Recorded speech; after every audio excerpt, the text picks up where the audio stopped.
ایک راستہ ہے اپنی سوچ، اپنی عقل، اپنا غور و فکر، اپنا استدلال، استنتاج، انفر کرنا، نتائج نکالنا، اپنی منطق لڑانا. جو لوگ اپنے غور و فکر سے ان سوالات کے جواب دیتے ہیں انہیں ہم کہتے ہیں فلسفی.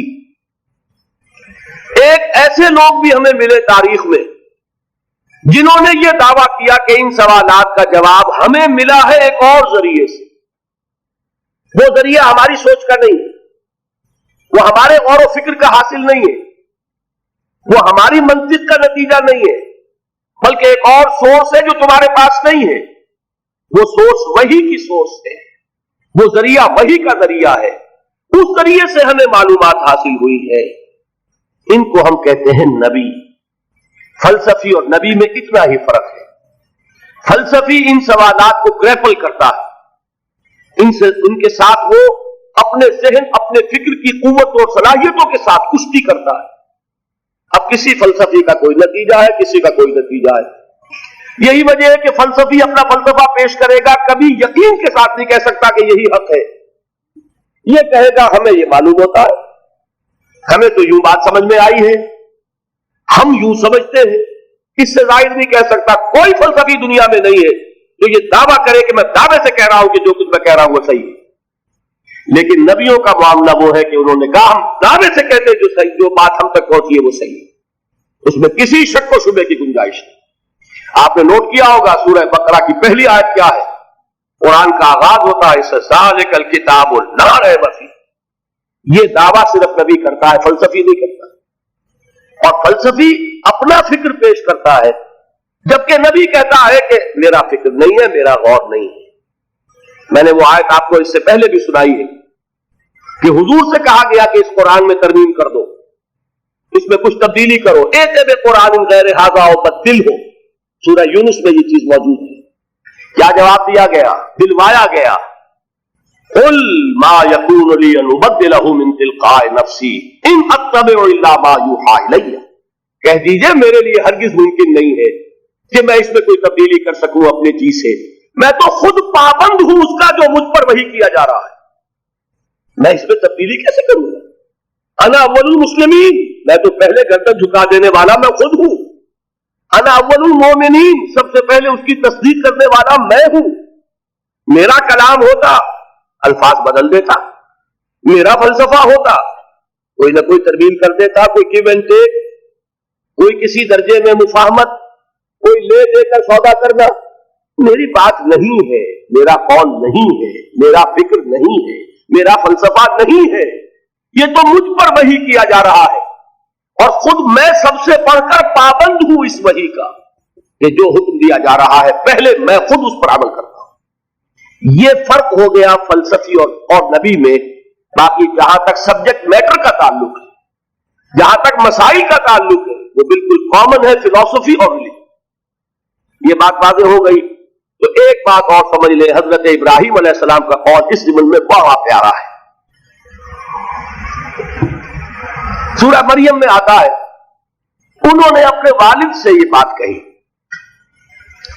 یا ابت انی قد جانی من العلم ما لم یاتک فاتبعنی اہدک صراطا سویا. ابا جان میرے پاس وہ علم آیا ہے جو آپ کے پاس نہیں آیا تھا، لہذا آپ میری پیروی کیجیے، میں آپ کو راستہ بتاؤں گا. سیدھا راستہ کون سا ہے؟ اب دیکھیے یہ بات کو میں اور واضح کرنے کے لیے کہہ رہا ہوں کہ بظاہر یہ کہا جا سکتا ہے کہ یہ الٹی گنگا بہ رہی ہے. بیٹا باپ سے کہہ رہا ہے. باپ کہہ سکتا ہے کہ میں نے یہ بال اپنے دھوپ میں سفید نہیں کیے، تم کل کے بچے میرے ہاتھوں پلے بڑھے، تم میرے بیٹے ہو، میں تمہارا باپ ہوں، تم مجھ سے تقاضا کر رہے ہو تو میں تمہاری پیروی کروں. یہ تو وہی بات ہوئی کہ گنگا الٹی بہ رہی ہے. لیکن اس کا جواب وہ پہلے دے چکے، دلیل پہلے دے چکے. یا ابت انی قد جانی من العلم ما لم یاتک، میرے پاس وہ علم آیا ہے وہی اللہ نے میرے پاس بھیجی. حواس خمسہ میرے پاس ہے، آپ کے پاس بھی ہے. عقل میرے پاس ہے، آپ کے پاس بھی ہے. آپ کی عمر زیادہ ہے، عقل زیادہ ہے. عقل کو پالش کرنے والی اس چیز تجربہ ہے. تجربہ ظاہر بات ہے باپ کا زیادہ ہے، بیٹے کا کم ہے. تو دونوں جو سورسز ہیں نالج کی اس کے اعتبار سے آپ مجھ سے آگے، لیکن ایک تیسری سورس وہ ہے جو آئی ہی میرے پاس ہے، آپ کے پاس آئی نہیں. اس دلیل کی بنیاد پر میں آپ سے یہ مطالبہ کر رہا ہوں کہ آپ کو میری پیروی کرنی ہوگی. یا ابت انی قد جانی من العلم ما لم یاتک فاتبعنی اہدک صراطا سویا. تیسرا چیپٹر یہاں ختم ہو گیا. عنوان کیا تھا؟ ایمان کا موضوع، سبجیکٹ میٹر کیا ہے؟ وہی بنیادی سوالات جو فلسفے میں ہیں، جن سے فلسفے میں بحث ہوتی ہے، خواہ وہ میٹا فزکس ہو، خواہ ایتھکس ہو، خواہ سائیکالوجی ہو، خواہ ایپسٹیمولوجی ہو.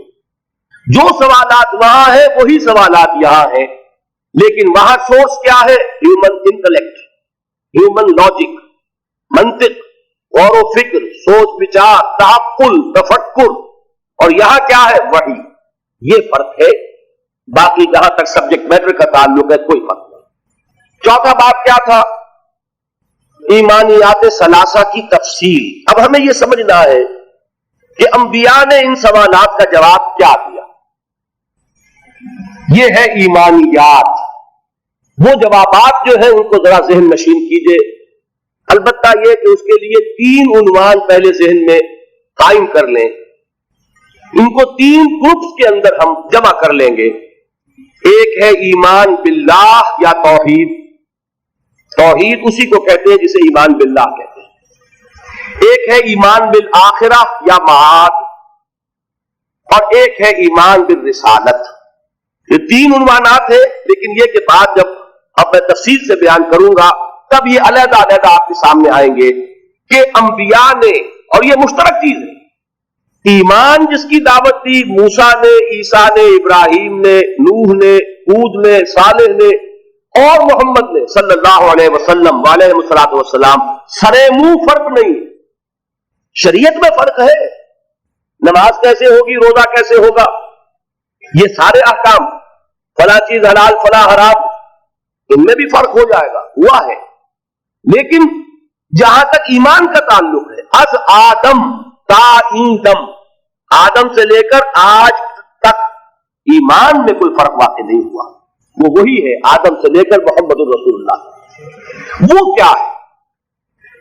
پہلے سوال کا جواب انہوں نے دیا، یہ کائنات جو نہایت وسیع و عریض کائنات ہے، جو تا حد نگاہ پھیلی ہوئی ہے، آج تک بھی ہمیں معلوم نہیں یہ کہاں شروع ہوتی ہے کہاں ختم ہوتی ہے. نہایت پاورفل الیکٹرانک مائکروسکوپ ہم نے ایجاد کر لی ہیں، کتنے کتنے قطر کے شیشے بنا لیے گئے ہیں، لیکن آج تک بھی ہمیں معلوم نہیں کائنات شروع کہاں ہوئی ختم کہاں ہوئی. یہ دونوں ان کا پہلا جواب کیا تھا؟ یہ کائنات نہ ہمیشہ سے ہے نہ ہمیشہ رہے گی. یہ حادث ہے، فانی، اور ایک خاص وقت میں اس کی تخلیق ہوئی ہے اور ایک خاص وقت تک کے لیے ہوئی. الی اجل مسمی. نمبر 2. نمبر 3، اس کا ایک خالق ہے، خود بخود نہیں بنی، خود بخود نہیں چل رہی، خود بخود نہیں ختم ہوگی.